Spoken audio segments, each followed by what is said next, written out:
The day kindness backfired. Imagine this. You stay late to help a colleague finish their project again. You cancel your own plans to support a friend in crisis again. You say yes when every cell in your body is screaming no again. And then one day, when you finally need help, nobody shows up, not because they hate you, not because they forgot you, but because you trained them not to. What if the problem isn't that you're too kind, but that you've been kind without a strategy? For years, we were told a comforting story. Be nice and life will reward you. Give and it will come back. Put others first and everything will work out. But reality doesn't run on fairy tales. It runs on human psychology. Today, you're going to learn something most people discover too late. Kindness without boundaries doesn't create respect. It erases it. This isn't a message about becoming cold or ruthless. It's about becoming powerful enough to protect your goodness so it actually survives. Because the truth is, the world doesn't need fewer kind people. It needs more wise, kind people. And by the end of this video, you'll know exactly how to become one. The approval addiction trap. Have you ever noticed how some people can't say no, even when it hurts them? Psychologists call this approval addiction. Dr. Harriet Breaker described it as a pattern where self-worth becomes dependent on pleasing others. When approval becomes oxygen, boundaries feel like suffocation. Here's how it starts. As children, we learn good behavior, praise, helping others, love, sacrifice, acceptance. So we internalize a dangerous equation. If I'm useful, I'm valued. But usefulness isn't the same as worth. Imagine a candle that keeps lighting other candles but never gets replaced. Eventually, it disappears, not because it wasn't bright, but because it burned without protection. 3 signs you're stuck in approval addiction. You apologize for things that aren't your fault. You feel guilty resting. You fear disappointing people more than exhausting yourself. Ask yourself right now, when was the last time you chose your needs without explaining yourself? If you can't remember, that's not kindness. That's conditioning. Real-world example. A high-performing employee volunteers for every extra task. At first, they're praised. Then expectations rise. Eventually, their extra effort becomes invisible. When they finally decline, management labels them less committed. Nothing changed except one thing. They stopped overgiving. Strategic insight. Respect grows from boundaries, not sacrifice. People instinctively trust those who protect their time because it signals self-respect. And self-respect is contagious. Affirmation. My value is not measured by how much I endure. Why predictability kills respect. Human brains are prediction machines. When your behavior becomes predictable, always agreeable, always accommodating, people unconsciously downgrade your status. Not out of cruelty, out of instinct. Behavioral economist Dan Ariely's research shows that perceived scarcity increases value. When something is always available, its perceived importance drops.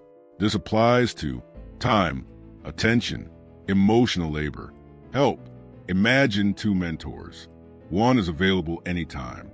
The other has limited slots. Which one feels more valuable? Scarcity signals importance. The predictability paradox. If people know you will always say yes, they stop asking with gratitude. They start assuming compliance. Unpredictability, not chaos, but selective availability, restores balance. Try this experiment. Say no once this week without over-explaining. Watch how differently people respond next time. Not because they dislike you, because they now recognize limits. Limits create structure. Structure creates respect. The hidden cost of emotional labor. Emotional labor is the invisible work of managing others' feelings. Listening, comforting, mediating, supporting. Studies show chronic emotional labor leads to burnout faster than physical workload. Why? Because empathy consumes cognitive resources. Your brain treats emotional strain like physical danger. Symptoms of emotional depletion: irritability, decision fatigue, loss of motivation, resentment toward people you love. Here's the dangerous part. Kind people often ignore these signals until they collapse. Imagine carrying a backpack that slowly fills with stones each day. You don't notice until you try to run. Strategic compassion means checking the weight regularly. Ask, do I have the capacity for this right now? Not, will they be upset if I don't? Strategic compassion, the leader's model. The most effective leaders combine warmth with firmness. Psychologist Adam Grant calls them givers with boundaries. They help, but selectively.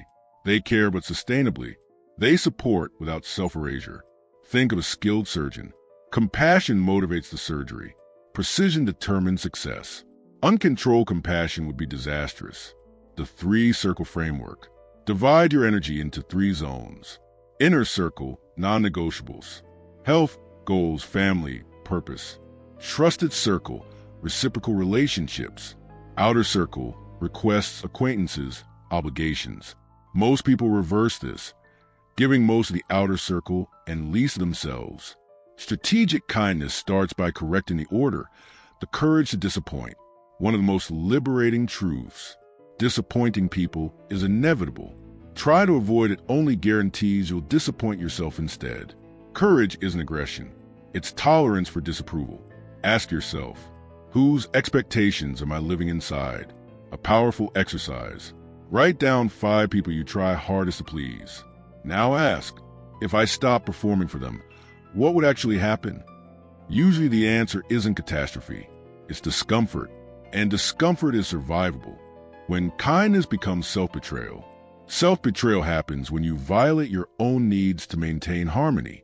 It feels noble in the moment and corrosive later. Signs of self-betrayal. Saying yes while feeling resentment. Staying silent to avoid conflict. Overfunctioning while others underfunction. Long-term, this creates identity confusion. You don't know what you want anymore because you practiced ignoring yourself. Rebuilding starts with micro-honesty. Small truths spoken early prevent explosions later. Respect versus. Being liked feels good. Being respected creates freedom. Likability depends on others' moods. Respect depends on your standards. Consider this question. Who has more control? The person everyone approves of, or the person who can walk away? Freedom comes from the ability to leave situations that violate your values. That ability requires financial discipline, emotional independence, self-trust.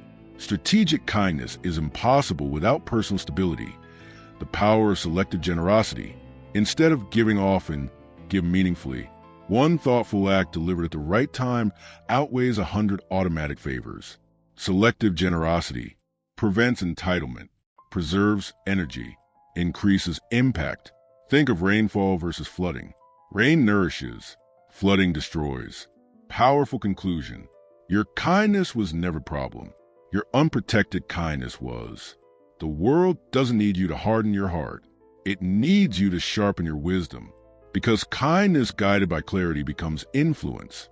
Kindness protected by boundaries becomes leadership. Kindness directed by purpose becomes legacy.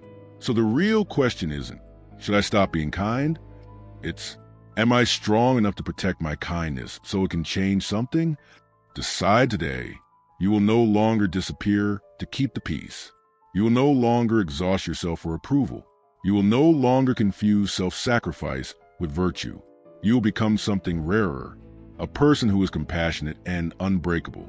And those are the people who quietly reshape the world.